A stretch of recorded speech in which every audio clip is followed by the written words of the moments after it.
Not every academic wants to start their own company. They just want to be able to show that something is possible and it can be commercialised, whether that's them or not.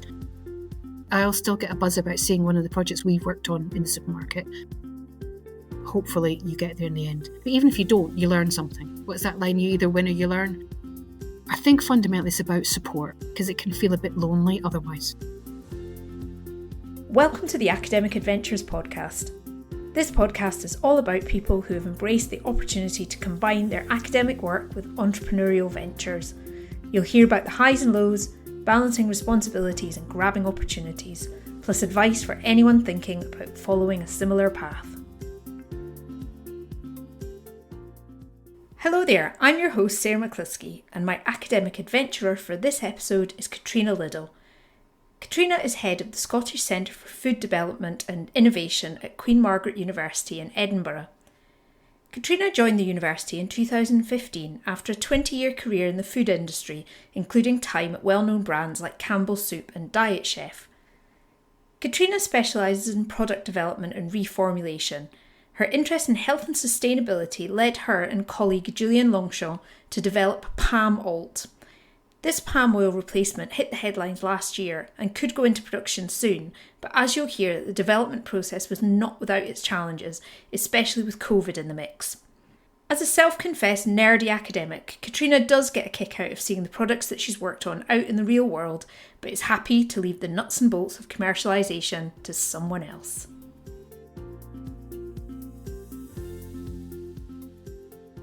Welcome along to the podcast, Catriona. Thanks so much for coming to have a chat. I wonder if you could tell us a bit about what it is that you do and your experience of entrepreneurship within academia. Okay, then I run the Scottish Centre for Food Development and Innovation, which is quite a long title, at Queen Margaret University in Edinburgh, and we are a food and drink service to the food industry. So we are a knowledge exchange unit in round terms, and we do quite a bit of research also. So we work with lots of companies who want to start their own food and drink businesses or established businesses that want to do product development and consumer testing and those kind of things. So I suppose we're a little unusual in that we're a semi-commercial unit within a university. So we do some consultancy and some funded projects for industry.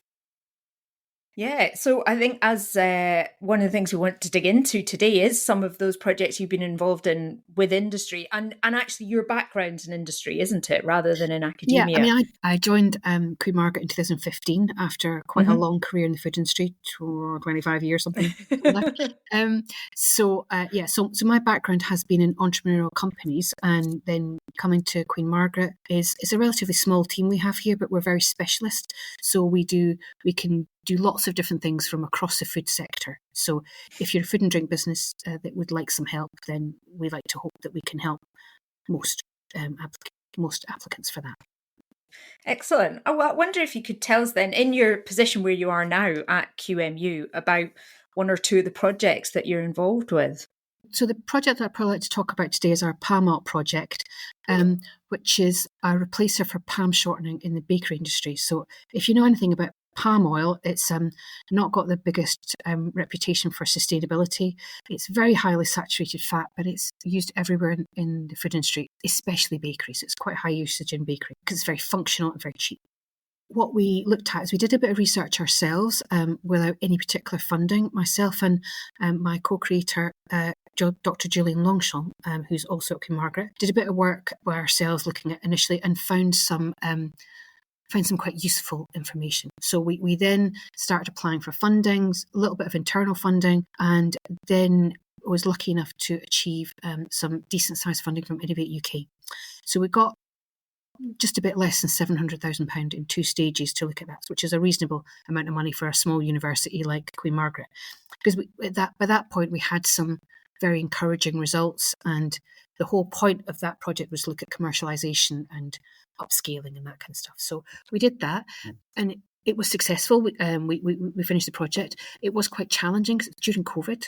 So because we're a food and drink industry project, it required trialling within a food and drink setting, manufacturer, and COVID restrictions meant that we couldn't attend the trials, we couldn't see the trials. So it was a bit of a challenge. And I think also it was probably a good example of ensuring that your industrial partners are really on board. So we've had other projects where that's absolutely been the case. We're currently working on a great project just now where everybody's really engaged and really committed. But sometimes, I don't know if it's a COVID thing, but sometimes we found it really challenging dealing with the companies who I think didn't really understand the concept of research. I think they were more used to dealing with suppliers who had products for them to test, or whereas we were a research project looking for them to do a lot of the testing themselves. And that was sometimes a bit challenging. We got to the end of it, but it just probably was a bit more complex than it needed to be. Certainly, I imagine just that timing overall was not going to be the easiest. But you're in a situation though now where you've got this proof of concept. So what happens next? And what do you think are the challenges that are facing you in the next stage of the journey? So we had proof of concept, and then obviously the Innovate UK project showed that it was commercially possible to manufacture it. So that's what we've done. So we've done that at pilot scale. Now we're part of the Scottish Enterprise High Growth Spin-out programme. Mm-hmm. So between now and about October, we're looking at viability of creating it. So we've got lots of partners involved in doing market research, in doing pricing research, in doing discussions with manufacturers about making the product, that kind of stuff. So come October, we'll know if a company is going to be created with it or what that actually means. I mean, my co-creator and I are not really interested in manufacturing fat for a living. So we're looking at partners to do that. So it'll most likely be more of an exit strategy for us than, because we're already on our second, third, fourth project after this. So it's been, we're just the nerdy academics. The commercialisation is probably for somebody else, I think. Yeah. So what's your role in the team at the moment? So I head up the centre. There's myself and 3 food technologists. Mm-hmm. So from a point of view support, I'm really lucky, and a lot of academics wouldn't have 3 food technologists to help them. But obviously they're doing other commercial and other projects as well. So I would like to think I'm quite hands-on. I love being in the kitchen and the lab, which is probably, again, quite unusual for somebody in my position, but I very much get a kick out of being in the kitchen. So there's that. And we also have other academics that we deal with, both within QMU and in the wider academic landscape as well. And so that's within your team at QMU, but I was thinking about your team within this PAMALT project and this potential spin out. So are you working with, are you kind of project managing it, or are there other people who are helping to do that side of things? Yeah, we've been really lucky in that we've got our commercial services team are also involved in helping us run this project, doing a lot of the coordination, because admin is not my skill, I've got to tell you. I'm terrible. I'm the world's most disorganised person. So it's really good that we've got QMU have committed to help us to do that. So we've also brought in what we've called a commercial champion for this project. So he is going around just having discussions with companies and looking at the commerciality of it so that we can get on with doing our day job. We're obviously still involved in the project quite heavily, mm-hmm. but we're not having to do lots and lots of discussions with companies and stuff like that as well. We're providing the technical backup, and other people are doing the commercial bit, which is perfect for us. Yeah. So you've got that kind of, you've got people who are there to help you. Are there any other kind of resources or practical things that you found have helped you to navigate this world of academic industry collaborations? I mean, I think what's really helped is, again, I just want to mention that QMU are quite small. We didn't have a commercial team really as such with regards to patents, which we had to get a lot of help on. So we had to get a lot of external help for that because nobody here had really done patents before. And it's a real minefield. The patent process is just extraordinary. The kind of hoops you've got to jump through. So we have had help, but we've also got help from an organisation called Innovators, who are doing our patent work as well, and a lot of our commercialisation help as well. So that's been really helpful, because we could never have done that ourselves. We just don't have the resources to do it. I mean, mm-hmm. there are other organisations like my department, but they are a lot bigger and a lot more established. We've been around since 2014, and we are still quite a small team.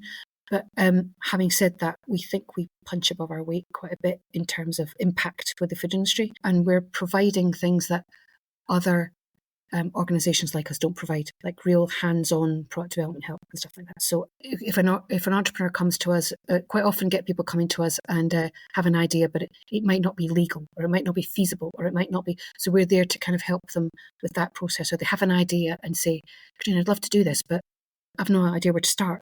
So there's those kind of things. So that's helping people for the last 8 years on that has been quite a good springboard for us to look at our own stuff, really, just to make sure that everything's on up to date. I mean, I think one of the criticisms we've had about other academics who our clients have dealt with is that they'll do things in theory, but actually they've not looked at whether it's legal or whether it's actually scalable, whether it's, that kind of stuff. We do all of that, so we've already had that background in doing that before we looked at our own project. So yeah, that's been quite a good help from that point of view. And are there any other things? I mean, you've said that you've already moved on now, since this Palm Oil project started. You've moved on and done other things in the interim. Is there any learning that you think is starting? You're starting to see the way that the learning rolls from one project to another. Any particular things that are useful? I think probably, and again, I'm sorry if I'm repeating myself, but QMU are very small. I mean, we're a very small university. We don't have necessarily the level of resource that other universities have. So as we've grown in status, I guess, for the department, it's helped to get the people help that we've had that we didn't have before, but also potentially some equipment and that kind of stuff that we wouldn't have had. So it's helped us being able to do other projects easier, better, quicker, because we've had a bit more investment in that as well. So there is that. But I think it's more about the wider understanding of what our team does within the university. Because I think we are a bit of an oddball at Queen Margaret in that we're not really an academic department. We're not really a commercial department. We're kind of somewhere in the middle. And I think sometimes it's difficult for either other departments in the university or the senior management team to kind of know where to put us, because we're a little unusual. But I mean, certainly we have quite an impact on the projects that we do. So hopefully that comes through when we're talking about to either external people. So we get a lot of people from the Scottish Government coming to chat to us about how to do stuff. We're probably not as good at looking at policy stuff, but maybe that's something we'll look at in the future as part of this Palm Oil project, because it ticks a lot of boxes for sustainability, because it's about 70% less carbon emissions than palm shortening. So that's a big tick box. But actually, it's a lot healthier. So if you're putting it into product that is a relatively unhealthy product already, which is bakery, you're looking at taking the calories and the fats down by around 30%, but the saturated fat down by 88%. So if you can put that into general products, then you can understand that it might have an impact on general population of people and put this into the products, especially for things like children's products. It's a very clean label product. There's nothing you don't understand on the label. So it ticks a lot of boxes because it's allergen free, all that kind of stuff. So, but using very clean label ingredients. So we're hoping that from a policy point of view, we can be encouraging the Scottish Government to look at limiting saturated fat consumption and things like that. Sounds potentially really valuable product. I think that you're saying that you're already in a position where people like Scottish Government, other academics, people within the university industry are coming to you, looking to you for advice. So what sorts of advice do you give to people who are thinking about following this kind of path? We're really lucky. We've just completed our third year of a project called Thrive, which is run in conjunction with SRUC, Scotland's Rural College. And that is a programme of events. It's online events and in-person events, which is designed for the very young entrepreneur. So we, in food and drink, so we do things like we teach them about legislation, about nutrition, about branding, about product development, about how to set up co-packers, how to manufacture yourself. So it's a very good programme. It's currently free. So it's open to recent graduates, it's open to small companies, it's open to companies that have been around probably less than 5 years. But actually, I think moving forward to next year, we might expand it again. Each year we kind of expand it a bit. This will be our fourth year, this coming year. And each year we add a bit extra on. a lot of companies come to us and ask for packaging, so we're probably going to be looking at that in a bit more detail this year. And we kind of expand it a bit more. We've done lots more webinars last year. We'll probably expand those as well. But again, it's still in its early stages of renewing it for next year. But we get very good feedback from it. Because one, it's a free resource, and secondly, it's real world. It's not just telling people theoretical stuff. It's basically saying you can get business advice elsewhere. And we'll include that as part of the program. But if you want hands-on development, how to develop your product and the kind of pitfalls and benefits and all that kind of stuff, this is where you find it. We talk about how to find funding and investment as well. So it's kind of like a catch-all. I mean, the food industry can be quite daunting, and it's a very full-on kind of career. And sometimes it just feels, I don't know where to start. Or people have a great idea, they get so far down and then realise that someone like me comes along and says to you, "Excuse me, that's actually not legal what you're doing." And so it's always better to know that. We get lots of comments that we didn't know what we didn't know. Yeah. It's great. And we give also information packs out so they can go and refer to it later as well, so that they can remember, oh yeah, Catriona talked about this, or Kerry talked about this. And, it kind of gives a background that they can go back and look at a later date. So it's been pretty good. And it sounds like from what you're saying there, that the thing that you really notice that students and people who've come from an academic position are lacking is that kind of real world knowledge, how to take something from an idea we've actually had academics joining it as well, so that have been doing that. So that's been quite useful. We had 2 academics, I believe, joining us last year, and that's the first time we've had other academics joining. We're expecting more to join this year. So it's, like I said, applications will open around April or May this year, and it runs in the autumn each year. So if you look out for the Thrive programme, anybody who's interested in doing that can contact us at Queen Margaret, and we can advise when it opens. Excellent. We'll get some details about that, and we can put them in the show notes absolutely. as well. Yeah. So, I mean, you've talked some of the things you've talked there about. It seems like although you've had little, there's been challenges of partnerships and things like that along the way, fundamentally you've kind of got them where you've kind of wanted them to be. Are there any things that you're happy to talk about which really didn't go how you expected at all? Okay, so I think because it's things that we'd never done before, so it was a learning curve for a lot of stuff. So things like looking at patents, that was a torturous process. Wouldn't recommend that for anyone. But also the wider Queen Margaret team understanding what we did and getting resource to help with that is always challenging in a small university, because there's not necessarily an endless pot of money to be able to resource things on the off chance that you might create something good. But yeah, so there was that kind of situation as well, and obviously my own department has its own priorities. So sometimes a lot of the work done on, say, the Palm Oil project was done in my own time. As we mentioned, it's a workaholic culture. So, and if you've really got something you're really passionate about, which we were about this, it does tend to involve a work-life balance that's maybe not ideal at times. Funding streams have very short deadlines. I could tell you all sorts of stories about how many sleepless nights we all had about writing funding proposals. But yeah, I think fundamentally it's about support. Because whether you have the support of the people you need to have support from, whether that be internally, externally, etc., is always really critical. And because it can feel a bit lonely otherwise. It can feel a bit like you're kind of out on a limb. You don't really know if you're doing the right thing or not. And if you're not getting a lot of recognition, which is very common, you can give up or just think, I've got other priorities, I'll deal with that instead. So it's about keeping the faith, I guess. And if you're really passionate about something, you might have to go alone for a bit, but hopefully you get there in the end. But even if you don't, you learn something. What's that line? You either win or you learn. So yeah. It's one of those kind of things. And not every project will be successful. But luckily this particular one was. And are there any places, you've said there that if people are feeling that they're not getting the support within their own organisation, or they feel like they're really having to go it alone, are there any particular places you've found really useful for advice and support? I mean, I guess it depends on the type of project you have. The people at Converge were really helpful. We've got various different collaborations with other universities so that you can, with us, it's people at the SRUC for Thrive, but it's also Heriot Watt. We've got good relationships with them for their kit, which if we couldn't get something funded, I mean, for instance, our project required a bit of kit, which was £65,000.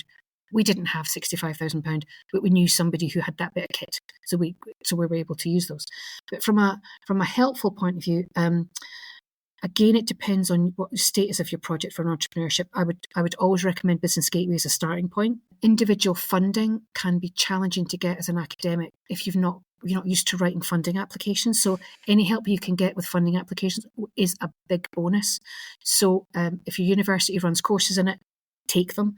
If you've got anybody who you know in your organisation who is good at writing funding proposals, try and use them as a mentor or something like that, because you need to have a pretty high bar in order to get the funding. I mean, the Innovate UK scoring system, I think if you thought you got 60, you thought you're doing really well. You needed to get 90% before actually ticking all the boxes before you got any kind of funding. So it's not for a 10-minute, let's just give this a punt to see if we can write a funding application. It needs time. You need support from your grants department, stuff like that, if you can. So you don't feel like you're doing it yourself. Yeah. Be aware you probably are going to have a fair chunk of it yourself. Yeah. We certainly did. Well, I wonder if with everything that you've been through now and the different careers and things like that, how do you think of success in this kind of entrepreneurial world? I think I can look at it in two different ways, I guess. Success for our clients. I'll still get a buzz about seeing one of the projects we've worked on in the supermarket. I know that seems a bit simplistic, but getting the project finished into fruition is always good. Sometimes you finish a project and you've done it really well, but for whatever reason, it doesn't go ahead because the company decides not to do it or whatever. I mean, that's still successful because you've still done your part successfully. I think I come from a very Scottish Presbyterian background, so it feels uncomfortable to me to really promote success, if that makes sense. I don't know if it's unusual, but for a female entrepreneurial Presbyterian, it is a bit challenging because I think we are quite humble in our team that we're not really very good at promoting our success, which we could probably be doing better. But I suppose a bit of recognition for the team when you do something well is always very good. But by recognition, I probably mean exposure more than financial whatever. But yeah, a little bit of exposure and a bit of recognition from your peers is always very good. Yeah, I think that's, at the end of the day, that's what really matters, isn't it? It's just feeling that that satisfaction, feeling you've done a good job and that people have noticed in some way. Well, I think the interesting bit was when we first did the media for the PAMOP project, we thought we had one interview on Radio Scotland in the morning, and it was just, oh my God, it just exploded everywhere. We were interviewed everywhere from the BBC World Service to Andrew Marr to Evan Davis to the Canadian people to everything. Goodness. And I was a bit thrown by one of the questions that I had by Andrew Marr. Said it was like, oh, you'll be millionaires in this, and I think I was a little offended by it in many ways because I thought, wait a minute, this wasn't why we started this project. Shouldn't it be about making sure that we can do this, if it's sustainable, if it's good for the planet, if it's good for this? And really, the other academic and I just really want to write papers on it and get a bit of exposure. So I was kind of a bit offended. He must have been working with too many self-serving politicians in his life. But it was a bit about that. We were never really looking at the money, which other than the fact and that's terribly naive, I know, but that wasn't really what drove us to do this. And every academic will have their own ideas. Not every academic wants to start their own company from an entrepreneur point of view. They just want to be able to show that something is possible and it can be commercialised, whether that's them or not. Yeah. Because it's not, I'm quite an introverted person, so I'm not somebody who wants to go and do that. But other people will be different, and other people will have their own ideas what entrepreneurship means, really. Yeah, and I think that's one of the things we're hoping to draw out with this series is that everybody's version of entrepreneurship is slightly different, and that everybody can find a model that works for them if it's something that they're drawn to. And they're part in it. They don't have to do from right at the start to right at the end. I mean, they can be involved in entrepreneurship at various different parts of the journey, and then choose to duck out or add in and take away the places that they want. Collaboration is also more important. So you might have a group of people who want to do that, and some people only want to join part of the journey, and that's fine. That's good. You play to your strengths and what you actually want to do in life. Don't think you have to commit to everything. Just commit to what you want to commit. I think that is excellent advice, and probably a good place to wind up our conversation. So thank you so much for taking the time to have a chat and sharing your insights with us. Thank you. If you've been inspired by this podcast, head over to our LinkedIn page and tell us about your biggest takeaways. You'll find a link in the show notes, or just search for Academic Adventures Podcast. This podcast is a collaboration between the University of the West of Scotland, Converge and Sarah McLusky. The podcast team includes Orla Kelly, Adam Kosterka, Jen Black and me, Sarah McLusky. The Academic Adventures podcast is proudly supported by the Scottish Ecosystem Fund 2023 to 2024.